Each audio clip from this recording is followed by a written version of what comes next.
여러분 한번 돌아보셔요. 자기 자신을 돌아보셔요. 목조가가 없었어요. 그죠? 죄송해요.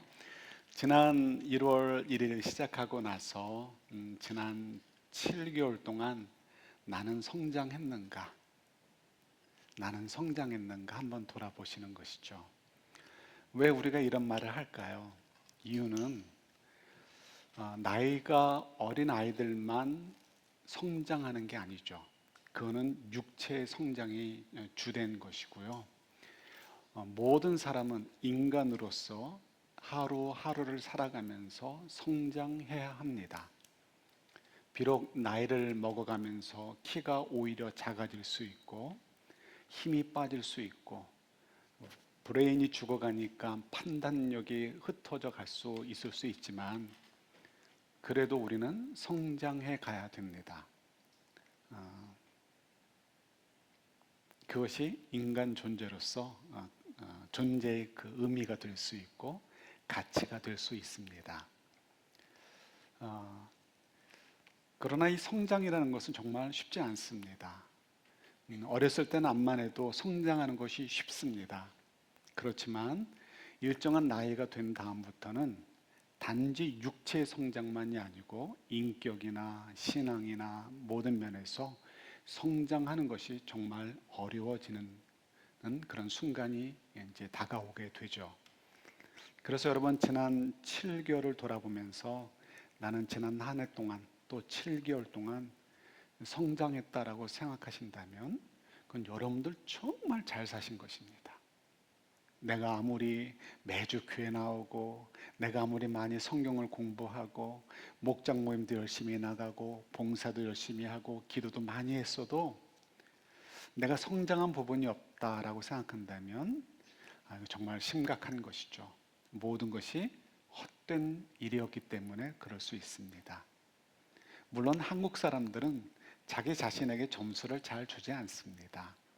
여러분 조금 미국 사람들처럼 조금 자기 자신에게 점수를 잘 주시는 건 필요해요. 그 상태에서 내가 성장하고 있는가를 늘 돌아봐야 되죠. 여전히 쉽지는 않은 문제입니다. 교회도 마찬가지입니다. 교회 기념일이 되었습니다. 우리가 지난 한 해에 비해서 성장했을까? 아마도 여러분들 마음속에는 그래도 규모적으로 조금 더 늘어났으니까 성장한 것 아닌가라고 이야기하거나 생각하실지 모르겠습니다. 네, 그것도 분명히 성장의 한 부분은 맞습니다. 그렇지만 교회가 성장했다라고 할 때는 그런 의미가 아니고요. 교회가 교회다워졌느냐, 더 교회다워졌느냐 라고 이야기할 수 있어야 된다는 것이죠. 더 교회다워졌을까? 네. 그런 면에서 저희들이 교회 기념일을 맞이해서 더욱 교회다운 교회로서 성장해 가는 그런 꿈을 갖고 우리 스스로를 좀 돌아보는 기회가 되었으면 좋겠습니다. 믿음이라는 것이 어느 순간 이렇게 어느 지점에 도달하게 되면 그거를 그대로 유지할 수 있으면 얼마나 좋을까 그런 생각을 종종 해봅니다.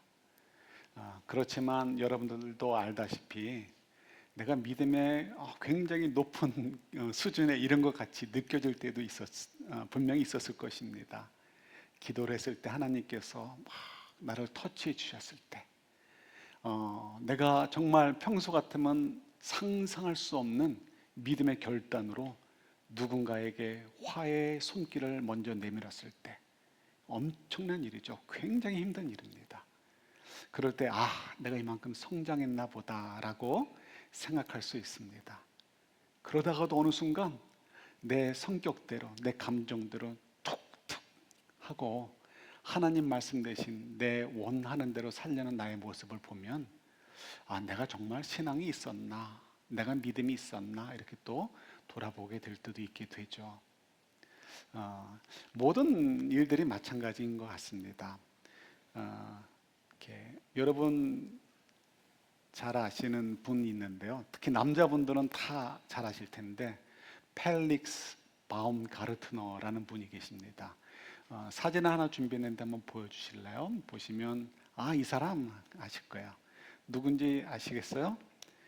이분이 지금 뛰어내리기 직전인데 하나는 이제 뛰어내리는 그림이죠. 저 높이가 얼마큼이냐면 39km라고 합니다. 여기서부터 하늘로 39km. 우리 그 항구로 갈 때 비행기가 높이가 어느 정도인지 아셔요? 예, 뭐 아주 높이 가야 보통 비행기가 6km에서 12km 상공 안에서 날아다닌다고 합니다.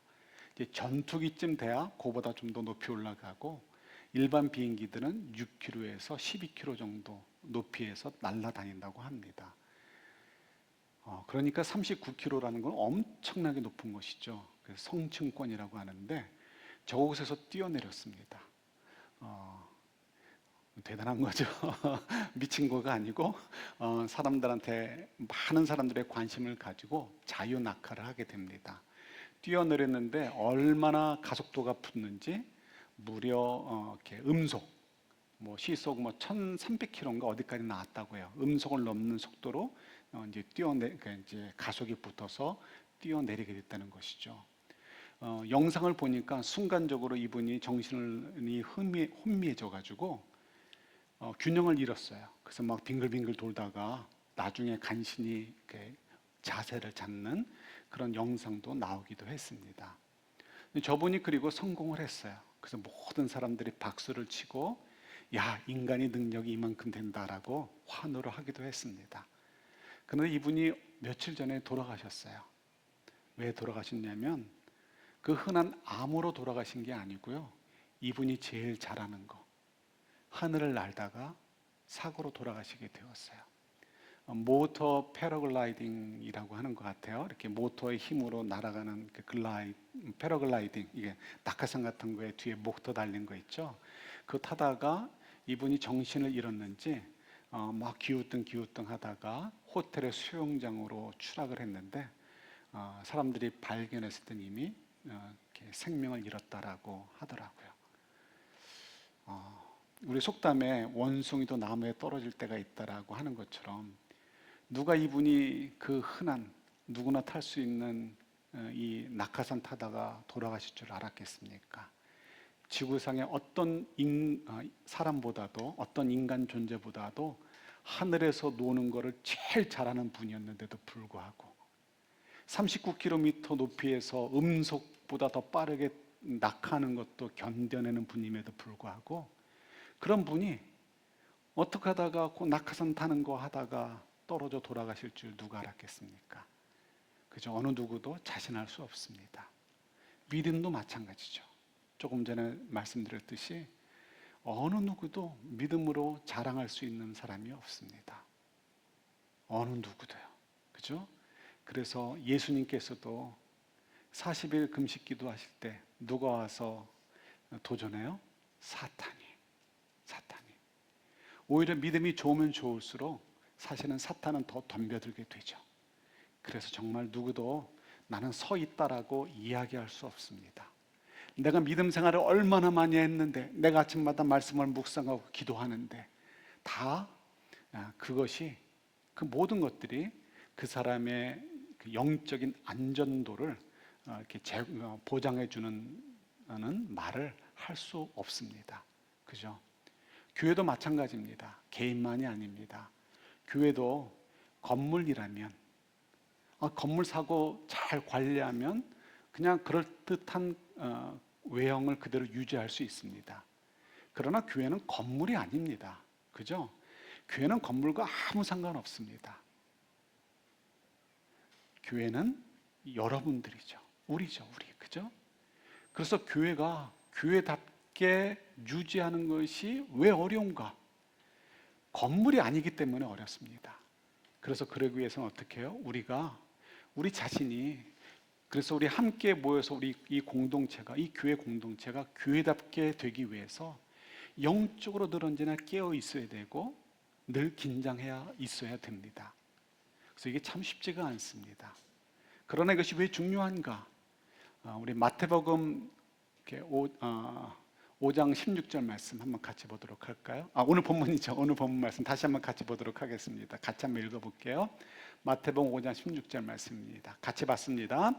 이같이 너희 빛이 사람 앞에 비치게 하여 그들로 너희 착한 행실을 보고 하늘에 계신 너희 아버지께 영광을 돌리게 하라.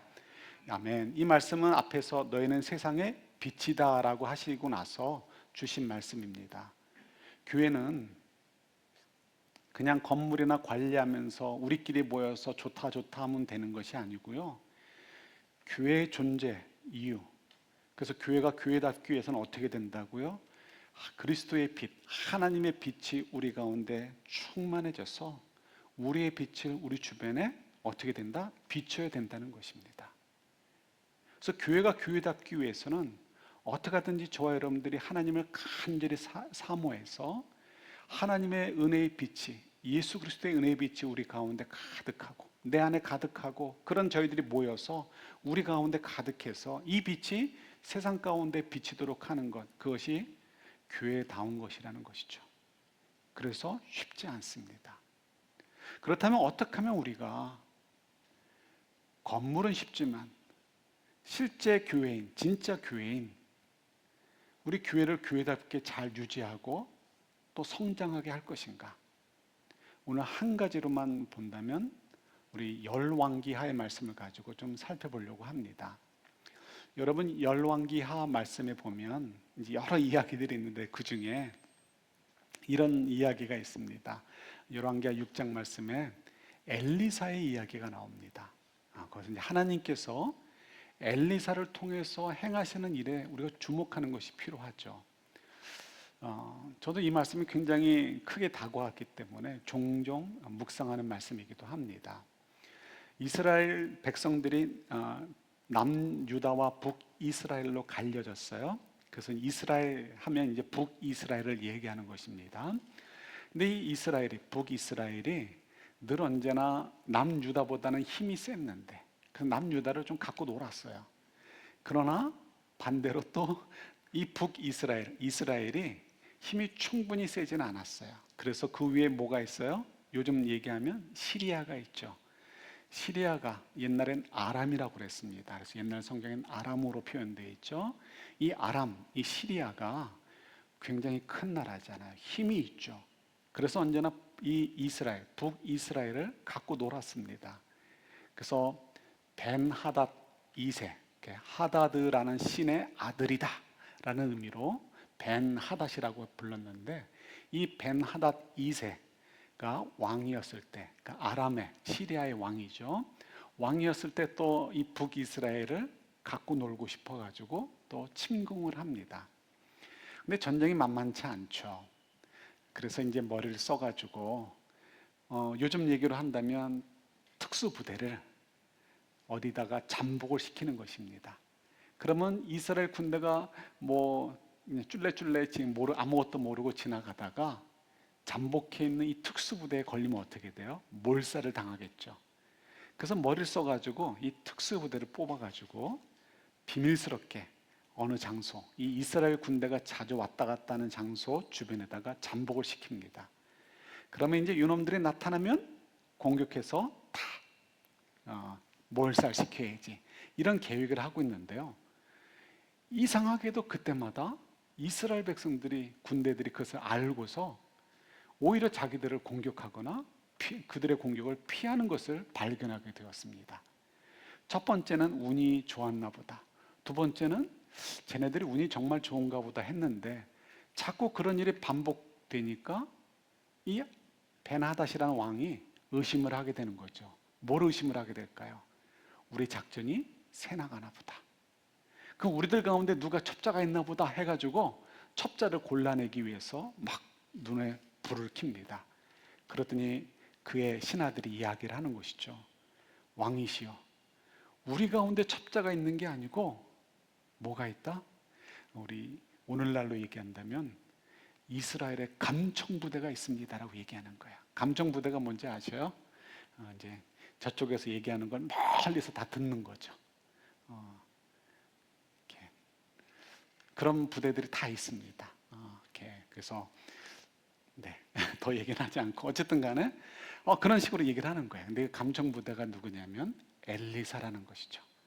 엘리사라는 선지자가 있어서 하나님이 우리들이 하는 얘기를 다 듣고서 엘리사에게 알려줘서 엘리사는 이스라엘 왕에게 알려주게 되어서 우리가 아무리 비밀리에 의논을 하고 부대를 뽑아서 몰래 매복을 시켜도 아무 소용이 없는 것입니다라고 이야기를 합니다. 그러니 어떻게 하겠습니까? 베나다 왕이 눈치껏 그런 하나님이 이스라엘을 돕는다면 우리가 이스라엘은 더 이상 갖고 놀지 말자 이렇게 되는 거 아니겠습니까? 그러나 하나님을 모르니까 딸에게 머리를 씁니다. 야, 그렇다면 엘리사를 잡아오자. 엘리사를 잡아놓으면 더 이상 우리들이 한 얘기를 이스라엘 왕에게 전달할 자가 없지 않겠느냐라고 말을 하는 것입니다. 그래서 엘리사를 잡기 위해서 정예병들 몇 사람 보낸 게 아니고요, 큰 부대를 보냈습니다. 기병대도 보내고 병거부대, 당시에는 병거부대, 오늘날로 얘기하면 전차부대죠. 굉장히 귀했습니다. 그 전차부대도 보내면서 그것도 비밀리에 갔습니다. 그래서 밤에 몰래 갔습니다. 그래서 이 엘리사가 있는 마을을 다 이렇게 둘러쌌는데요. 엘리사의 시종 중에 한 명이 아침에 일어나서 보니까 이 그 무서운 전차부대하고 기병대하고 군인들이 자기 마을을 꽉 둘러싸고 잡으러 오고 있다는 것을 보게 되었습니다. 무섭죠. 무서워가지고 엘리사한테 가가지고 막 이야기를 합니다. 호들갑을 떠는 것이죠. 선지자님, 우리 큰일 났습니다. 우리 다 죽었습니다. 그때 엘리사가 말하죠. 야, 걱정하지 마. 눈을 뜨고 한번 저 언덕을 보렴. 그때 그 언덕 위에 있는 뭐가 보이죠? 하나님의 군대, 불마차와 불말들을 보게 됩니다. 그러면서 엘리사가 이야기하죠. 염려하지 마. 저 우리를 잡으러 온 군대들의 숫자보다 하늘의 군대가 더 많단다, 크단다라고 얘기를 하죠. 마음을 놓습니다. 그리고 하나님께서 엘리사의 마음을 감동시켜서 기도하게 하십니다. 뭐라고 기도하게 하셔요? 하나님, 저들의 눈을 어둡게 하여 주옵소서. 그러자 그들의 눈이 어두워지게 되었습니다. 잘 보지 못하게 된 것이죠. 그러면 군대 역할을 못하죠. 그래서 엘리사가 그들을 붙잡듯이 인도합니다. 야, 너희들 잘못 왔단다. 내가 길을 안내해 줄 테니 나를 따라오렴 해가지고 어디로 인도해요? 그들의 도성인 사마리아로 인도를 하게 됩니다. 사마리아로 갔는데 사마리아에 가보니까 누가 있어요? 왕과 군인들이 있는 것이죠. 근데 지금 사마리아에 있는 이스라엘 백성들은 깜짝 놀랐어요. 자기들을 괴롭히는 아람, 시리아의 군대의 정예 부대가 자기들의 도성에 들어왔는데 지금 그들은 앞을 봐야 못 봐요? 못 본단 말이죠. 자, 그러면 깜짝 놀랄 만한 일입니다. 그러면 사람들이 뭐라고 얘기할까요? 야, 이거 하나님께서 우리에게 주신 기회인가 보다. 저들을 다 죽여버리자. 그러면 적어도 우리가 10년, 20년은 평화롭지 않겠느냐, 이런 생각 들지 않겠습니까? 그래서 실제로 이스라엘 왕이 엘리사에게 묻습니다. 쟤네들 죽여도 될까요? 그랬더니 또 하나님께서 엘리사에게 감동을 주신 것이죠. 하나님의 계획을 알려주십니다. 죽이지 말고 오히려 어떻게 하라고요? 잘 먹여서 보내주라라고 이야기를 합니다. 여러분, 이 말씀에 순종하실 수 있으시겠어요? 우리 6.25 때 그때는 김일성인가요? 김일성이 우리를 잡겠다고 특수부대를 보냈는데 그들이 눈이 어두워져가지고 어느 목사님이 데리고 와가지고 우리 국군 가운데 세워놓았어요. 다 사람들이 내 형제도 죽인 이 괴뢰군, 내가 정말 원수 같은 괴뢰군인데 이 괴뢰군 죽이고 싶단 말이죠. 그때 그 목사님이 아닙니다, 이들을 잘 먹여서 보내주십시다라고 한다면 우리가 순종할 수 있겠습니까? 아마 어려울 거예요. 저 목사가 빨갱이다 이렇게 얘기하겠죠. 그죠? 예, 뻔하죠. 그러니까 그만큼 이때도 쉬운 일이 아닙니다, 그 얘기가. 그러나 엘리사가 그들의 눈을 어둡게 했고 그들을 인도해 왔기 때문에 하나님의 말씀에 마지못해 순종하게 됩니다. 그들의 마음에도 어떤 생각이 들어요? 이렇게 평화로운 제스처를 이렇게 그들에게 보내주면 그들이 우리를 더 이상 침공하지 않게 되지 않을까라는 그런 막연한 기대를 또한 갖게 되는 것이죠. 그래서 정말 당분간 짧은 기간이지만 어느 일정 기간 동안 다시는 이 아람 군대가 이스라엘을 쳐들어오지 않게 됩니다.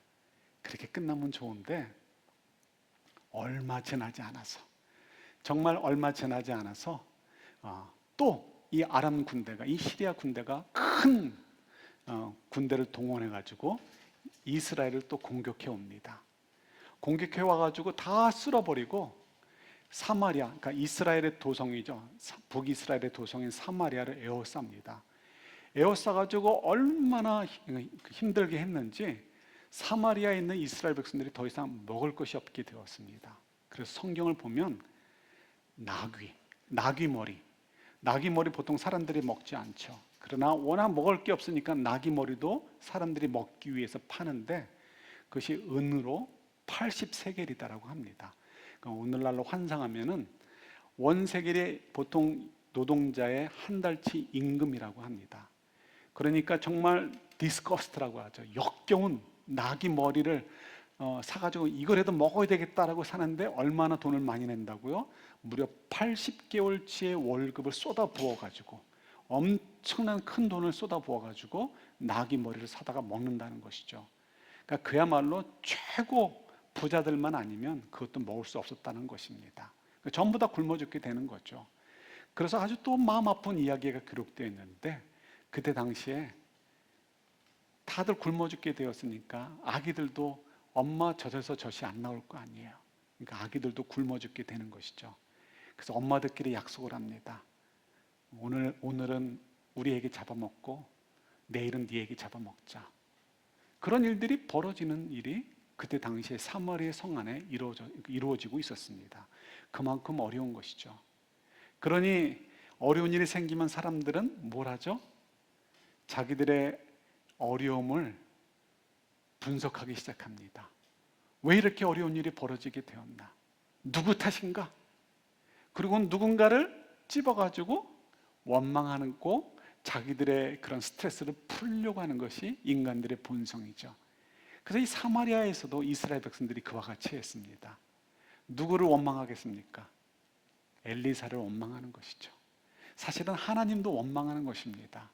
왜? 그 군대를 풀어줘가지고 그 군대가 다시 우리를 쳐들어오게 해서 우리로 하여금 정말 이와 같이 어려운 상황에 놓이게 하셨는가? 또 하게 했는가? 그래서 엘리사를 향해서 아주 굉장히 원망하는 그런 말을 하는 것을 보게 됩니다. 우리 열왕기하 6장 31절 말씀, 우리 왕이 한 이야기인데 우리 한번 같이 그들의 마음이 어땠을까 한번 살펴보는 거예요. 한번 같이 봤습니다. 왕이 저주받을 각오를 하고 결심하여 말하였다. 사밧의 아들 엘리사의 머리가 오늘 그대로 붙어 있다면 하나님이 나에게 벌 위에 더 벌을 내리신다 하여도 달게 받겠다. 왕이 저주받을 각오를 하고 말하는 것이죠. 이 이야기는 엘리사를 원망하겠지만 결국 엘리사도 하나님의 말씀을 받아서 한 것이니까 누구를 원망하는 거예요? 하나님을 원망한다는 것이죠. 그러니까 그들도 알고 있어요. 그럼에도 불구하고 왜 하나님이 우리를 이와 같이 대우하시고 인도하시는가라고 하면서 원망을 하는 것입니다. 그 마음을 저희들이 이해할 만합니다. 얼마나 힘들었으면 그렇게 원망할까 이해하는 것이죠. 그렇다면 우리가 한번 이제 결론에 도달해 봐야 되겠죠. 왜 하나님께서는 이렇게 될 것을 뻔히 아시면서도 왜 아람 군대를 풀어주라고 하셨을까요? 왜 그랬을까요? 이유는 간단합니다.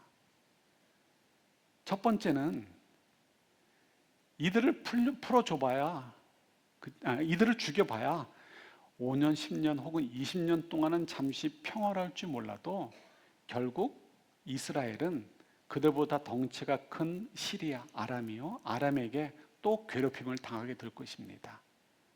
결국 문제의 핵심은 어디에 있어요? 본질은 어디 있어요? 어떻게 하면 이 문제를 본질체, 그러니까 이 문제의 근본부터 해결할 수 있을까? 거기에 우리가 초점을 맞춰야 되는 것이죠. 그 초점은 어디에 있습니까? 하나님께 있다는 것입니다. 하나님. 그들의 눈을 머물게 하신 것도 하나님이시고 그들의 눈을 뜨게 하신 것도 하나님이십니다. 결국은 엘리사의 시종이 눈을 떠서 보았을 때 보였던 불말과 불마차들처럼 하나님이 우리의 하나님이실 때 어느 대적들도 우리를 이길 수 없다. 그들이 우리를 하나님으로부터 끊을 수 없다. 하나님의 사랑으로부터 끊을 수 없다라는 것을 깨달아야 되는 것이죠. 그러니까 하나님을 바로 알고 하나님을 신뢰하고 하나님을 믿고 하나님 말씀에 나를 맡길 수 있는 사람이 되느냐 안 되느냐가 중요한 것입니다. 그래서 하나님께서는 이 일을 통해서 단지 5년, 10년 혹은 20년 동안의 안전을 주시는 것이 목적이 아니고 그것을 깨닫는 것이 목적이 아니고 이스라엘 백성들이 이 모든 것들은 하나님께 달려있음을 깨닫는 것이 그들에게 유익이고 그렇게 하는 것을 위해서 하나님께서 아람 군대를 살려보내라고 말씀하셨다는 것입니다. 뭘 봐야 된다고요? 전쟁은 사람에게 있지 않고 누구에게 있다? 하나님께 있다.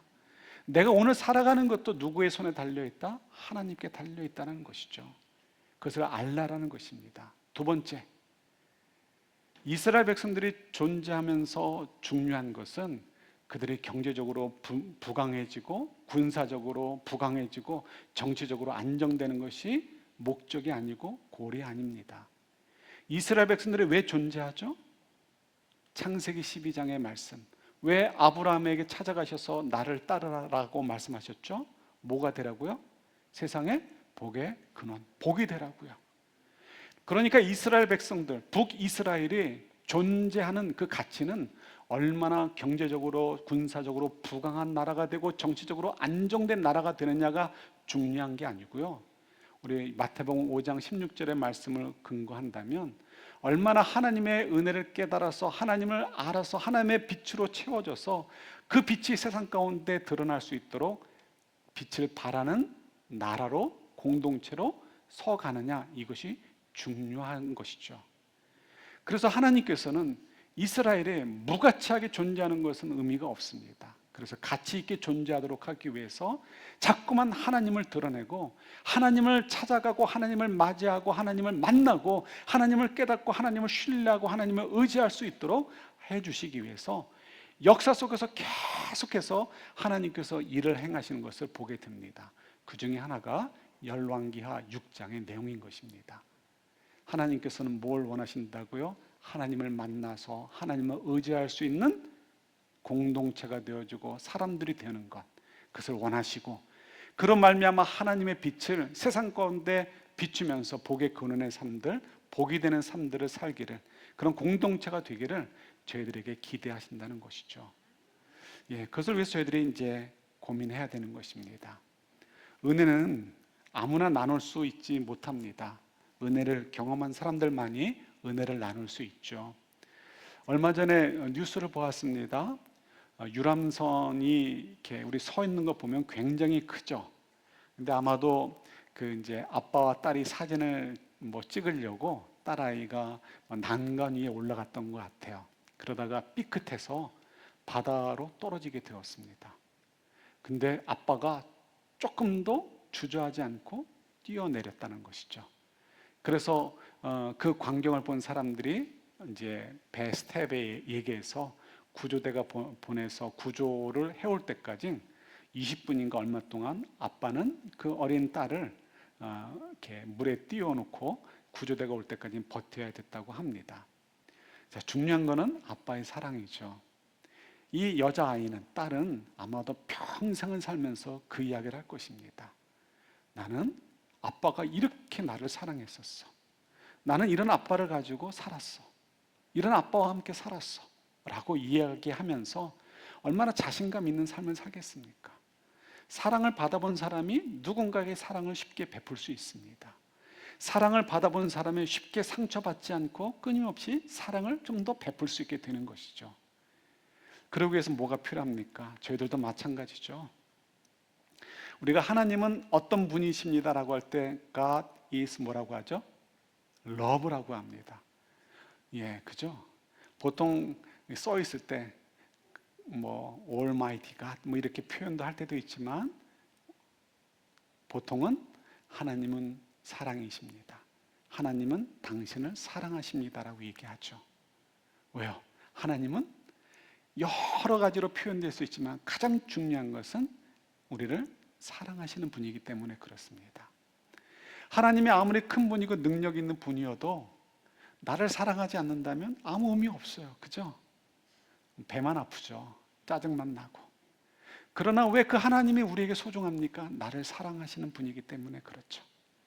그래서 내 인생에 가치를 부여해 주시고 나와 임마누엘 해주시면서 내가 인생을 복의 근원으로 잘 살아가서 나중에 주님 앞에 섰을 때 상 받도록 해주시는 분이기 때문에, 그렇게 나를 사랑해 주시는 분이기 때문에 우리가 하나님을 기뻐하는 것이고 하나님을 섬기는 것입니다.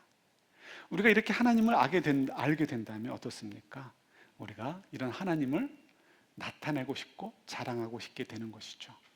이런 하나님의 사랑을 우리가 자꾸만 느끼게 되어질 때 우리가 쉽게 상처받지 않으면서 누군가에게 계속해서 사랑의 메시지를 전할 수 있고 사랑의 손길을 베풀 수가 있게 되죠. 나는 왜 누군가를 이렇게 잘 사랑하지 못할까? 다른 거 없습니다. 내가 아직도 하나님의 사랑을 풍성하게 충분히 느끼고 있지 못하기 때문에 그렇죠. 그래서 우리에게 필요한 것, 아람 군대 눈 어두웠을 때 웬 기회냐고 죽이는 것, 내가 필요하다고 생각하는 것을 쟁취하는 것이 우리에게 중요한 것이 아니고 그 모든 것들을 좌지우지하실 수 있는 여호와 하나님을 내가 얼마나 더 알고 신뢰할 수 있게 되는가, 그거에 우리가 승부를 걸으셔야 됩니다. 그래서 하나님께서 우리에게 그렇게 요구하시는 것이죠. 좋은 가정은 가정 구성원들이 자기 몫을 다 할 때 좋은 가정이다라고 이야기하지 않습니다. 그거는 굉장히 수준 낮은 사람들이 하는 얘기입니다. 좋은 가정은 서로 얼마나 사랑하느냐. 그죠? 비록 자녀들이 공부도 못하고, 그죠? 비록 남편과 아내가 비실비실 된다 해도, 그래서 사람들은 저 사람들 참 그래 라고 이야기할 줄 몰라도 그 가정이 좋은 가정일 수 있는 것은 뭐예요? 서로 얼마나 신뢰해주고 사랑하느냐, 얼마나 서로를 소중하게 여기느냐, 거기에 달려있는 거 아니겠습니까? 아무리 자녀들이 연봉이 100만 불, 1000만 불 받아도 부모를 사랑하지 않고 형제를 사랑하지 않고 자녀를 사랑하지 않는다면 그게 무슨 의미가 있겠습니까? 그 가정에 아무 도움이 되지 않습니다. 밖에 나가서는 자랑할지 몰라도 속으로는 썩는 거에 지나지 않죠. 좋은 가정은 사랑을 나누는 것, 또 교회의 표현으로 얘기한다면 은혜를 나누는 그런 가정이 좋은 가정입니다. 좋은 교회는 뭘까요? 여러 번 얘기했지만 일 잘하는 교회가 좋은 교회 아닙니다. 일 잘하는 건 세상 사람들이 더 잘해요. 교회에서 할 수 있는 일들, 심지어 이 예배의 퍼포먼스까지도 세상 사람들이 더 흉내 잘 낼 수 있고 더 잘할 수 있습니다. 교회에서 하는 모든 일들은 세상 사람들이 다 흉내낼 수 있고 다 더 잘할 수 있습니다. 그러나 그들이 못하는 게 뭐가 있을까요? 하나님의 사랑을 알아서 그 사랑, 그 은혜를 나누는 것은 그들이 할 수 없습니다. 좋은 교회라는 것은 일 잘하는 교회가 좋은 교회가 아니라 얼마나 은혜로운 교회냐, 얼마나 사랑이 많은 교회냐가 좋은 교회냐 아니냐를 결정하는 것이죠. 저는 그런 교회 되었으면 좋겠습니다. 누가 심포니교 얘기할 때 그 교회 참 일 잘해, 그런 얘기 별로 듣고 싶지 않아요. 근데 지난번에도 얘기했듯이 작년에 그런 소문 돈다는 얘기를 들었는데, 작년인지 재작년인지 우리 밖에 있는 분들이 얘기할 때 심포니교회라고 물으면 그 교회 사람들 참 착해 라고 얘기한다고 하잖아요. 지금도 그러는지 모르겠지만, 근데 그 얘기를 들을 때 저는 가슴이 막 뛰었어요. 정말 귀한 것이죠. 우리가 좋은 사람으로 기억되어지고 그 은혜가 있는 교회야라고 이야기되어지는 것, 그것이 교회다움이고 우리 교회가 정말 자랑스러울 수 있는 좋은 교회라는 징표가 될 수 있겠죠. 지난번 재직회 때 그런 얘기를 나눈 적이 있습니다. 바로 직전 재직회였던 것 같아요. 우리 그 교회가 지금 새빵살이 하다 보니까 몇몇 분들이 정말 이렇게 힘든 그 섬김들을 하십니다. 제 눈엔 두 그룹이 보여요. 하나는 친교를 담당하는 친교실을 담당하는 여성 그룹이 보이고 또 한 그룹은 우리 예배를 준비하는 또 남성 그룹이 보입니다. 그래서 이분들이 조금만이라도 일을 좀 덜었으면 하는 마음에 그분들이 조금이라도 스트레스를 좀 줄이고 좀 그 과정을 줄이는 일을 하면 전 만불씩이라도 쓰고 싶어요. 기구를 좀 좋은 걸 사가지고 손길을 좀 줄일 수 있다면, 그래서 매주 10분이라도 세이브할 수 있다라면, 그래서 이분들이 좀 덜 힘들었으면 좋겠어요. 그런 마음이 있습니다. 그런데 이제 그 재직회 때 뭐라고 얘기했냐면, 그분들만이 아니고 우리 재직들, 그땐 재직들이 모였으니까 재직들이 제가 볼 땐 여기까지 올라와 있는 것 같다. 힘들어서 여기까지 올라와 있는데 여러분들 이제 좀 내려놓으세요라고 얘기했습니다. 펑크 나도 된다고. 이해되시죠? 그래서 얘기했던 것이 우리 런치, 예를 들어서 런치 준비하는데 한 주 정도 펑크 나도 좋다. 근데 그때 저희들이 이랬으면 좋겠다라고 말씀 나눈 적이 있었던 것 같아요. 오늘 점심 누가 담당이야? 오늘 왜 준비가 안 됐어? 이런 얘기 하나도 하지 않고요. 내려왔는데 아무것도 없으면 눈치껏 오늘 펑크 났나 보다 생각하고 어떻게 하면 좋겠다고요? 3, 3, 5 흩어져 가지고 조용히 아무 얘기도 안 하고 가는 거예요. 그냥 가가지고 벌링게임 애비뉴에 있는 식당들을 가시든지 차 타고 5분 가면 있는 인앤아웃 버거를 가든지 3, 3, 5 가가지고 그냥 같이 먹으면서도 교제하고 오늘 이래서 더 좋았네 라고 얘기할 수 있는 교회, 그런 교회가 실력 있는 교회 아니에요? 그런 교회가 좋은 교회 아닙니까? 늘 언제나 친교실에 항상 음식이 준비되어 있어가지고 오늘도 준비되어 있군, 이런 교회가 좋은 교회가 아니라 때로는 펑크가 나도 아무 얘기하지 않고 얼마나 힘들었으면 무슨 일이 있었으면 펑크 났겠지, 그냥 그 생각하지 않고, 그래서 그냥 더 이상 생각하지 않고 그냥 조용하게 민망하게 생각하지 않도록 조용하게 서로 흩어져 가지고 함께 교제하고 끝나는 거, 이런 게 진짜 교회잖아요. 뭐 친교 시간만이 아니라 우리 어떤 일들을 하거나 또 대화 속에서도 서로 좀 될 만한 이야기를 나눌 때가 있을 수도 있겠죠. 그러나 그때에도 저 사람이 원래는 저런 의도가 아닌데 아마도 이렇게 툭 튀어나온 것 같아 라고 하면서 품어줄 수 있는 교회, 그렇죠? 그런 성도들, 그게 은혜 있는 교회고 또 그것이 사랑이 있는 교회고 그것이 실력이 있는 교회가 되는 것이죠. 우리 앞으로 1년 동안도 제 목표에는 건물 사는 거 목표 아니에요. 올해 안에 살 수도 있고 안 살 수도 있어요. 주님의 때, 주님의 방법으로 주님께서 예배하신 건물 주시겠죠. 그거 제 골 아닙니다. 그런 거 생각해 본 적도 없어요. 올해 골은 몇 명이 되는 것, 그런 것도 없어요. 하나님께서 허락하시는 대로 우리가 열심히 이렇게 전도하고 열심히 섬기면서 나아가면 돼요. 그러나 제가 소망하는 골은 있습니다. 우리가 더 교회다운 교회, 다른 게 아니죠. 하나님의 은혜의 빛으로 가득 차서 서로가 그 은혜를 나누어주고 싶고 보여주고 싶고 그런 교회, 그리고 우리 교회를 통해서 사람들이 심포니 교회 그러면 거기 사람들 착하다는 의미가 꼭 다른 것 아니지 않겠습니까? 정말 그들의 말로는 은혜라는 표현을 하지 못해서 착하다라고 보였을지 모르지만 은혜라는 단어를 아는 사람들은 심포니 교회 성도들 참 은혜로운 성도들인 것 같아, 사랑이 있는 교회 성도들 같아 라고 이야기 들을 수 있는, 그렇게 더 성장해 가는 것이 저의 골이에요. 정말 주님께서 우리에게 기대하시는 것이 이거라고 생각이 듭니다.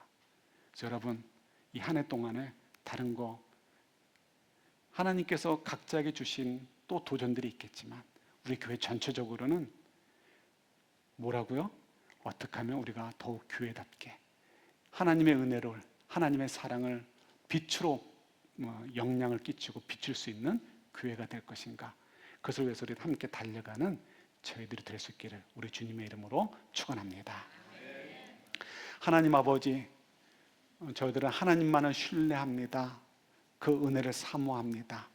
우리가 그 은혜로 더욱 풍성한 저희들이 되어져서 이 세상 가운데 심포니 교회는 은혜로운 성도들이야, 은혜로운 사람들이야, 착한 사람들이야, 그런 이야기를 들을 수 있고 그런 영향을 끼칠 수 있는 교회로 더욱 성장해 가는 한 해가 되도록 도와주옵소서. 예수님 이름으로 기도드립니다. 아멘.